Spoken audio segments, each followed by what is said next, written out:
Blast it, Peter. What the heck is the fundamental theorem of calculus? Let me break it down for you, Stewie. Imagine you've got this huge, delicious donut. The rate at which the donut shrinks is steady at -2 square units per second. That means every second you're eating 2 square units of donut.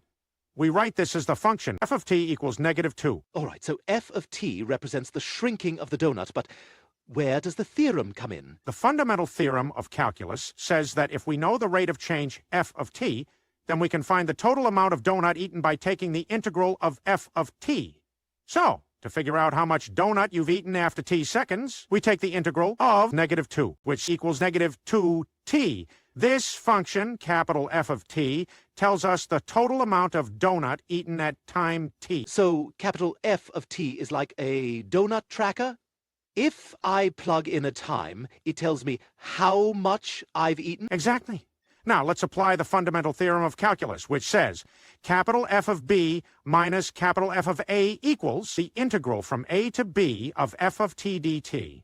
This means if we want to know how much total donut is gone from t equals 0 to t equals 3, we just compute capital F of 3 minus capital F of 0. Let's plug in the values. Capital F of 3 equals -6. Capital F of 0 equals 0. -6 minus 0 is -6. So you ate 6 square units of donut. So instead of adding up every tiny bite, I just subtract the function values at 2 points and get a negative result because the donut is disappearing? Exactly. That's the fundamental theorem of calculus. It tells us that taking the integral of a rate of change gives the total change. Fascinating. Who knew math could be as satisfying as a perfectly devoured donut?